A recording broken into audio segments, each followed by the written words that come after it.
नमस्कार मित्रांनो, आपल्या आजच्या या सत्यघटनेची सुरुवात होते उत्तर प्रदेशमधील मिर्झापूर जिल्ह्यामधून. मिर्झापूर जिल्ह्यामध्ये एक छोटंसं गाव आहे. या गावामध्ये राहणारी 40 वर्षांची मंजूदेवी आपल्या परिवारासोबत गावामध्ये राहायची विधवा होती. तिचा पती जाऊन काही वर्ष झाली होती. तेव्हापासून ती तिच्या दीरासोबत तिच्या 2 मुलांसोबत राहायची. तिचा दीर रघु नावाचा, ज्याचं वय 32 वर्ष होतं, अजूनपर्यंत लग्न झालेलं नव्हतं.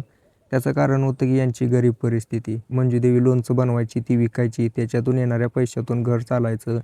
आणि हा जो रघु होता तो एका कारखान्यामध्ये 10,000 रुपयावरती काम करायचा. आलेले सगळे पैसे मंजूदेवीपाशी द्यायचा आणि तीच मंजूदेवी त्या पैशातून घरखर्च चालवायची. असं सगळं चांगलं चालू होतं. हिची एक पोरगी होती, जिची 12वी झालेली होती, दीपा नावाची पोरगी. दिसायला अतिशय सुंदर होती आणि हिचा एक लहानसा पोरगा होता, शिव नावाचा, 9वी शिकायचा. पोरीला परिस्थितीमुळे शिक्षण तर घेता आलं नाही, पण या मंजूने विचार केला की पोराला तर शिक्षण देऊन आपली परिस्थिती बदलायला भाग पाडू, नोकरी वगैरे लागेल, असा विचार करून ती पोराला शिकवत होती.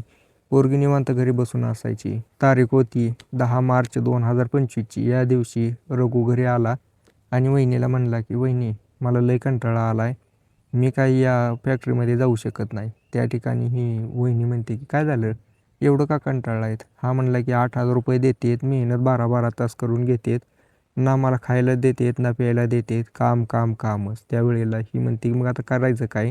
तुम्हाला तर कंपनीत काम करायचं नाही म्हणताय, मग दुसरा पर्याय काय आपल्याकडं? ना आपल्याकडे शेती आहे, ना आपण दुसरीकडे काय करू शकतो. मी लोणचं विकते, त्यातून पण आपल्याला दिवसाचे 100-200 रुपये येतात. तुम्ही काहीतरी पर्याय सांगा, आपण त्याच्याप्रमाणे करू. ज्या वेळेला तो रघु असं ऐकतो वहिनीचं बोलणं, त्यावेळेला रघु म्हणतो की तुम्हाला माहिती आहे आपलं गाव खूप मोठं आहे. या गावातून भरपूर लोक बाहेरगावी फिरायला जातात, शाळेला जातात पोरं.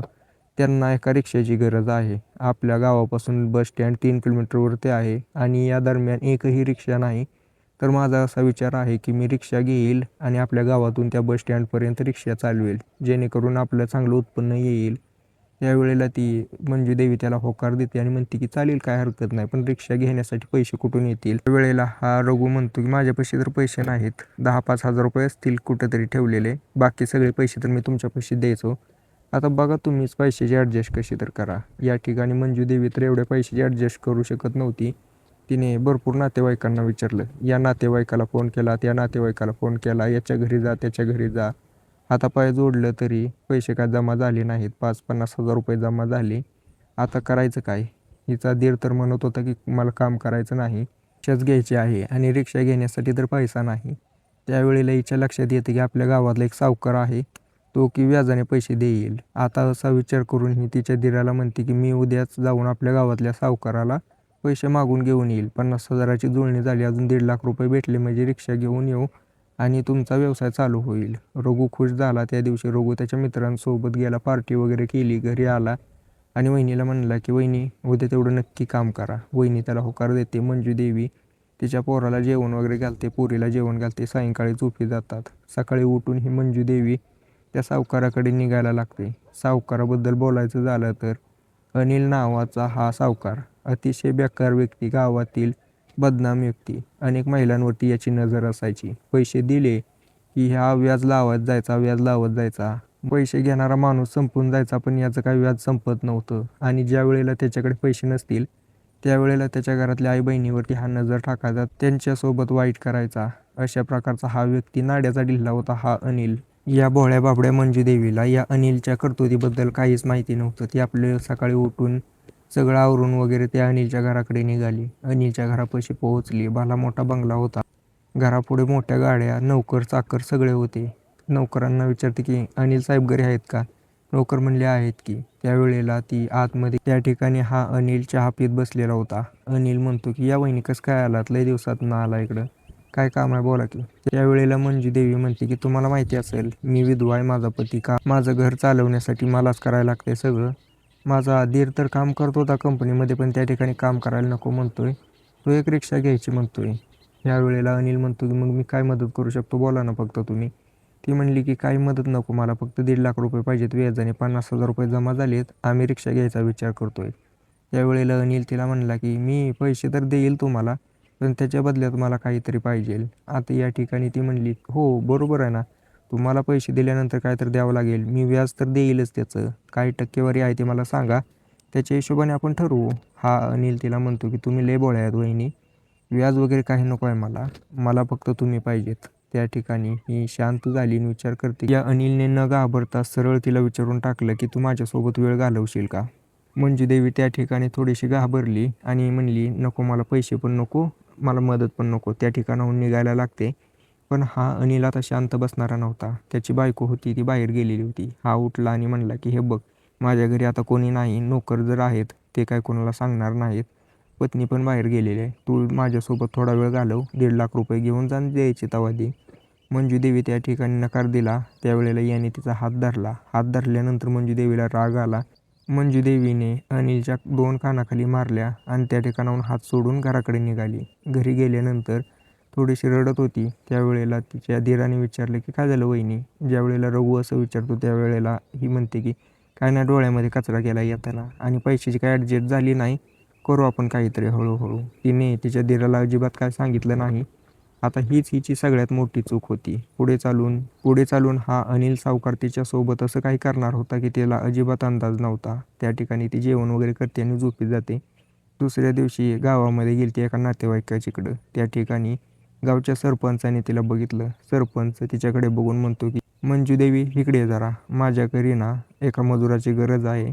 तर 3 दिवसाचं काम आहे. 3 दिवसाची मी तुला मजुरी देईन, दिवसाला 500 रुपये. तर तू तेवढं काम करून दिलंस तर बरं होईल, मला दुसरे मजूर भेटत ना. संजय सिंग नावाचा हा सरपंच ज्या वेळेला असं म्हणतो त्यावेळेला ही मंजू देवी विचार करते की चला दिराला तर काम नाही, त्यानं काम सोडलंय.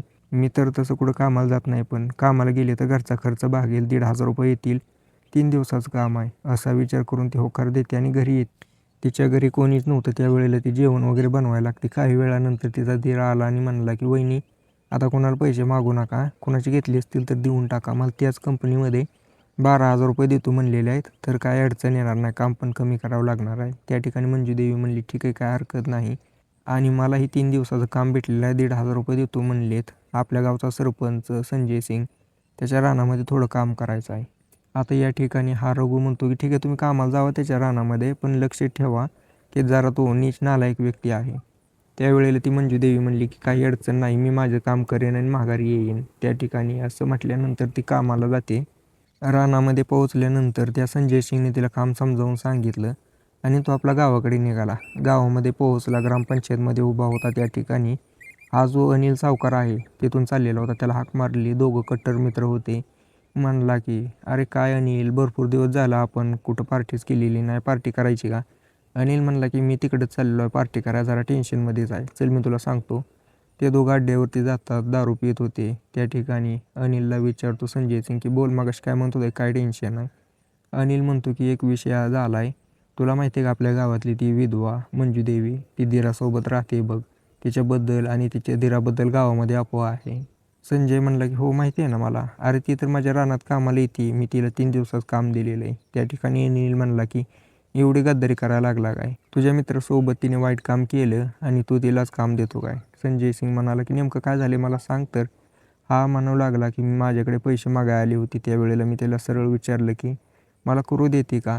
ती म्हणली की नाही. त्यावेळेला मी तिचा हात धरला तर तिने मला कानाखाली लावली. आता या ठिकाणी संजय सिंग त्याच्यावरती हसू लागला आणि म्हणलं की एवढ्यासाठी तू एवढं टेन्शन घ्यायला लागला आहे काय? अरे हे तर माझ्या रानात आहे, मी एक चांगला चान्स बघून तुला बोलवून घेतो, त्या ठिकाणी घे तुझा बदला. आता ज्या वेळेला हा संजय सिंग असं म्हणतो त्यावेळेला अनिल त्याला म्हणतो की तूच माझा एकदम खरा मित्र आहे. दोघंही बसून दारू पितात, फुल होऊन घराकडे निघायला लागतात.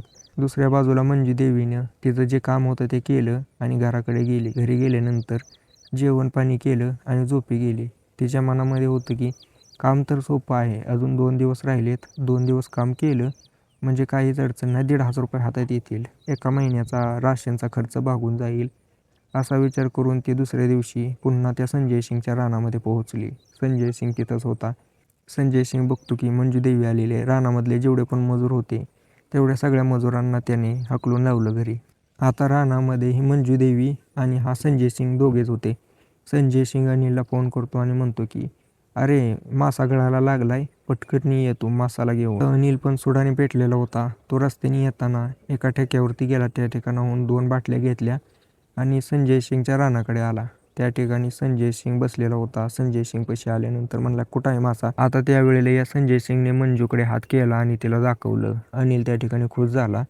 दोघं पण उठले आणि बाटल्या फोडून दारू प्यायला लागले. दोघांनाही गहिरी नशा झालेली होती. संजय सिंग जो सरपंच होता त्याला गावच्या रक्षेसाठी पोलिसांनी बंदूक दिलेली होती लायसनवाली. तो ती बंदूक स्वतःपाशी ठेवायचा, कायम बंदूक काढतो आणि अनिलला म्हणतो की चल आता तुझा बदला घ्यायची वेळ आलेली. हे दोघं पण त्या मंजूदेवीपाशी पोहोचतात. मंजूदेवीला म्हणतात की इकडे तो. त्या ठिकाणी ती जमा झाली. अनिलला बघून तिच्या डोळ्यावरती राग दिसायला लागला. तो संजय सिंग पाठीमागे अडकवलेली बंदूक काढतो आणि तिच्या डोक्यावरती ठेवतो आणि म्हणतो की हे बघ, आता ना तू शांत बसायचं. या अनिलला तुझ्यासोबत वेळ घालवायचा, वेळ घालवू दे, नाहीतर मी तुला इथंच गोळी घालीन आणि तुझ्या कुटुंबाला पण संपवीन. आता अशी धमकी ऐकून आता या मंजूदेवीला कळून चुकलं की तिच्यासोबत आता वाईट काम होणार आहे. हे दोघंही दारू पिलेले आहेत आणि मला धमकी देत आहेत. तिला शांत बसण्याशिवाय काही पर्याय नव्हता. त्या ठिकाणी मंजूदेवी शांत बसली. अनिलने आणि या संजय सिंगने तिला उचलून शेडमध्ये नेलं.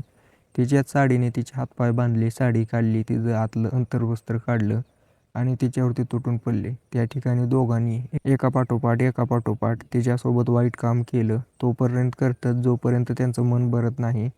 त्या दोघांचंही मन भरल्यानंतर विचार करतात की आता हिला संपवावं. पण त्या ठिकाणी संजय सिंग म्हणतो की नको, उगाच लफडा आपल्या डोक्यात येणार आहे, कारण मी सरपंच आहे. गावामध्ये काय घटना घडली तर मलाच पोलीस विचारतील. त्यावेळेला अनिल म्हणतो मग ठीक आहे, दे सोडून. पण संजय सिंग तिला सोडून देतो आणि म्हणतो की हे बघ, आमच्याकडे बंदूक आहे आणि आम्ही या बंदुकीने तुला संपवीन. जर कोणाला समजलं की आम्ही तुझ्यासोबत हे केले, गपचीप जायचं, शांत घरी जायचं आणि निवांत राहायचं. कोणालाही याच्याबद्दल समजलं ना पाहिजे. मंजूदेवी त्या ठिकाणाहून तिची कापडं वगैरे समेटते, कापडं कशी तर नेसते आणि घराकडे निघायला लागते. घरी पोहोचल्यानंतर रडत होती, पण तिने तिच्या दिराला काहीच सांगितलं नाही. रघु विचारत होता की वहिनी काय झालं, काय झालं? ती म्हणाली काही नाही, थोडी ठेच लागली होती त्यामुळे नखाला लागले, पायाचा नख दुखतोय त्यामुळे मला त्रास होतोय. त्या ठिकाणी रघु म्हणला ठीक आहे, जेवण वगैरे करा. आता त्याला माहीत नव्हतं या मंजूदेवीसोबत काय घडलेलं आहे. आता मंजूदेवीने एवढ्या त्रासामध्ये पण जेवण वगैरे बनवलं रघुला आणि तिच्या मुलांना खाऊ घातलं. ते सगळे झोपी गेले. दुसऱ्या दिवशीपासून ती तिच्या रुटीनला लागली. आता या ठिकाणी ही शांत बसली होती, त्यामुळे या अनिल आणि संजय सिंगची हिंमत अजूनच वाढली. ज्या वेळेला पण त्यांना वेळ भेटेल त्यावेळेला या मंजूदेवीला बोलवायचे किंवा हिच्या घरी यायचे आणि तिच्यासोबत वाईट काम करायचे. या दोघांना आता सवयच लागली होती. मंजूदेवी पण हे सगळं शांत बसून सहन करायचे. आता तिला माहीत नव्हतं की ही शांत बसली याची सगळ्यात मोठा मोबदला तिच्या पोरीला चुकवावा लागेल. तर मित्रांनो, हिची पोरगी दीपा, तिची एक मैत्रीण होती साक्षी नावाची. तिची आई आजारी होती. तिला गोळ्या आणायसाठी शहरामध्ये जायचं होतं. रविवारचा दिवस होता. त्यावेळेला ती साक्षी या दीपापाशी आली. दीपाला म्हणते की दीपा, माझ्या जोडीला तू येते का? शहरामध्ये गोळ्या आणायला जायचे आहेत. दीपा तिच्या आईला विचारते. मंजूदेवी म्हणते तिला ठीक आहे, जा पण लवकर ये. आता ही साक्षी आणि दीपा दोघेजण गावामध्ये पोहोचतात. बस स्टेशनपर्यंत चालत जावं लागणार होतं, कारण त्यांना माहिती होतं गावामध्ये रिक्षा नाही. 2-4 मिनटं वाट बघतात कोण येतंय का. कोणी न आल्यामुळं या दोघी चालत चालत त्या ठिकाणी पोहोचतात. बसमध्ये स्टँडवरती पोहोचल्यानंतर 10 मिनटामध्ये बस येते. बस धरून शहरामध्ये पोहोचतात. मेडिकलमध्ये ती चिठ्ठी दाखवतात, डॉक्टरची गोळ्या घेतात आणि पुन्हा बस स्टँडवरती येतात. आता काही वेळानंतर यांच्या गावची बस लागली होती. त्या बसमध्ये दोघी पण बसल्या आणि गावामध्ये पोहोच झाल्या. गावच्या बस स्टँडवरती उतरल्यानंतर यांच्या घराकडे जाण्यासाठी रिक्षा नव्हती हे माहितीच होतं. या दोघी पायी पायी चालायला लागतात. त्याच रस्त्याने संजय सिंग आणि अनिल हे दोघं पण गाडीमध्ये बसून यायला लागलेले होते. संजयची मोठी गाडी होती, त्याच्यामध्ये आले होते. त्यावेळेला हा संजय त्या दीपाकडे बघतो आणि विचार करतो की ही तर त्या मंजूदेवीची पोरगी आहे, दिसायला अतिशय सुंदर आहे. त्यावेळेला तो अनिलला खुणवतो आणि म्हणतो की तुझा तर त्या दिवशी बदला झाला, पण आता तिच्या पोरीसोबत पण आपण ते केलं तर कसं होईल? तो म्हणतो की काय बोलतोय तू, तू शुद्धी तर आहे का? त्यावेळेला संजय सिंग म्हणतो बघ रे हिच्याकडे एकदा, कसली वाटती जवान कडका. त्यावेळेला अनिलच्याही मनामध्ये त्या ठिकाणी राक्षस जागा होतो. आता त्यावेळेला हे दोघं नराधम त्या साक्षी आणि दीपापाशी गाडी उभा करतात आणि म्हणतात गावाकडे चाललाव काय, चला बसा. आता या दोघीही कटाळले होत्या चालून चालून. त्यावेळेला गावचा सरपंच आहे म्हणल्यानंतर त्याच्या गाडीमध्ये या दोघीही बसतात. संजयने गाडी चालवायला चालू केली, काचा बंद केल्या आणि डायरेक्ट अनिलच्या शेताकडे घेऊन गेला. त्यावेळेला त्या दोघी रडत होते, म्हणत होते की गावाकडे जायचं आहे आम्हाला, तुम्ही कुठे घेऊन चाललाय? ज्या वेळेला या दोन पोरी ओरडायला लागतात त्यावेळेला या संजयने त्याची लायसनवाली बंदूक काढली आणि त्यांच्या डोक्यावरती ठेवली आणि म्हणला की तुम्ही शांत बसा अजिबात ओरडू नका. या दोघी बंदूक बघून शांत बसतेत. अनिल संजयला म्हणतो की मला तर पिल्याशिवाय काय ह्या दोघींवरती काम करता येणार नाही. यांच्या गाडीमध्ये 2 खंबे पडलेले होते. या 2 पोरींना गाडीतच बंद केलं. खंबे घेतले, खाली उतरले. 2 पोरी ओरडत होत्या पण यांनी कसलीही पर्वा केली नाही. एकामागे एक पेक लावले आणि नशा चढल्यानंतर ते गाडीमध्ये घुसले आणि त्या 2 पोरींसोबत वाईट काम करायला लागले. तोपर्यंत करतात जोपर्यंत मन भरत नाही. मन भरलं त्यावेळेला हा संजय म्हणतो की अरे मला तर लय मजा आली. मी तर काय यांना सोडू शकत नाही. अजून यांची मजा घ्यायची आहे मला. अनिल म्हणला की अरे मजा कसली घेतो? इकडं दारू संपली. दारू संपल्यावर मला काय सुचत नाही. हा संजय म्हणतो की ठीक आहे ना, गावात जाऊन दारू घेऊन ये. अनिल गावामध्ये जातो, 2 खंबे घेऊन येतो आणि रानामध्ये पोहोचल्यानंतर पुन्हा हे दोघं दारू प्यायला लागतात. तोपर्यंत पेतात जोपर्यंत त्या दोघांना भरपूर नशा होत नाही. त्याच्यानंतर सकाळपासून डांबून ठेवलेल्या 2 पोरींसोबत वाईट कामं करायला लागतात. हे दोघं त्या ठिकाणी नशेमध्ये होते. त्यावेळेला या दोघांचं मन भरलं. त्या 2 पोरींना ते म्हणले की तुम्हाला आत्ता सोडतोय, पण एवढं लक्षात ठेवा कोणाला जर सांगितलं तर आम्ही तुमचं संपूर्ण घरबार उद्ध्वस्त करून टाकीन. मी गावचा सावकार आहे आणि हा संजय गावचा सरपंच आहे. सगळा कायदा आमच्या हातात आहे. त्या ठिकाणी या 2 पोरी त्यांना म्हणतात की कोणाला सांगत नाही. तिथून निघून जातात. गावामध्ये आल्यानंतर रडत होत्या. आसपासची लोक विचारत होती काय झालं, पण हे काही बोलत नाहीत.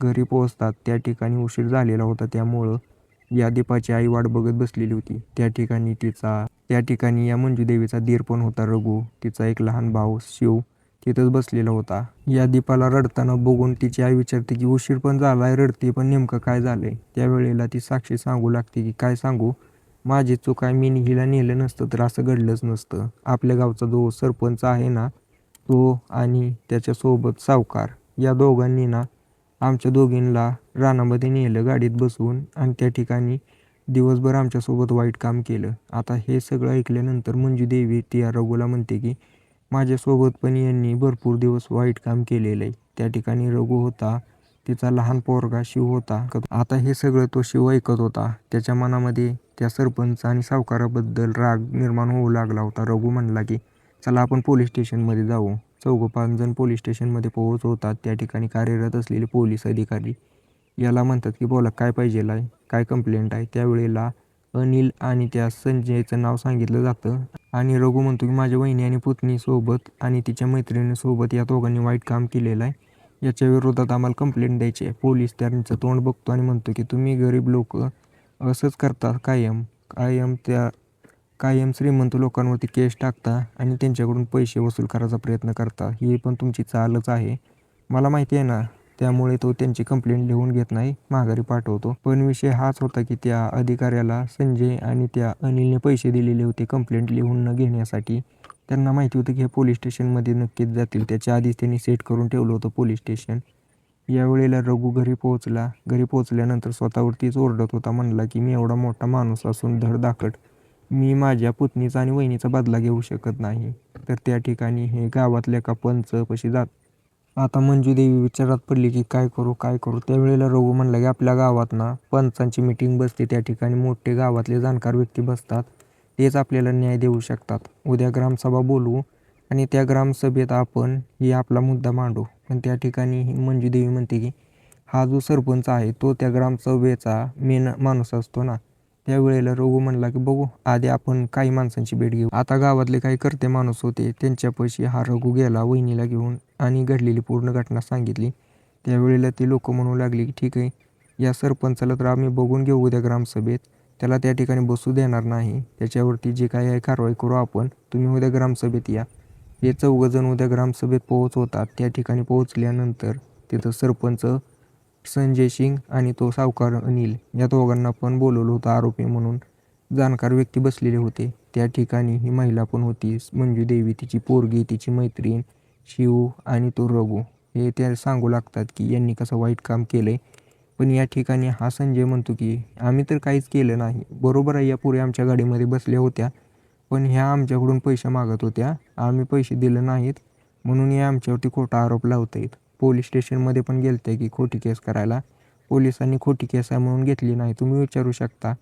आता या ठिकाणी हा रघु म्हणतो की तू चुकीचं बोलतोय. तू त्यांना पैसे दिले होते म्हणून त्यांनी आमची केस घेतली नाही. आता हे सगळं ऐकून सरपंच म्हणला की माझ्यावरती खोटा आरोप लावू नको. त्याने पाठीमागं अडकवलेली बंदूक काढली आणि या रघुच्या दिशेने ताणली. त्या ठिकाणी रघु त्याच्यावरती रागावलेला होता. त्याने हातामध्ये असलेली एक काठी त्याच्या हातावरती मारली.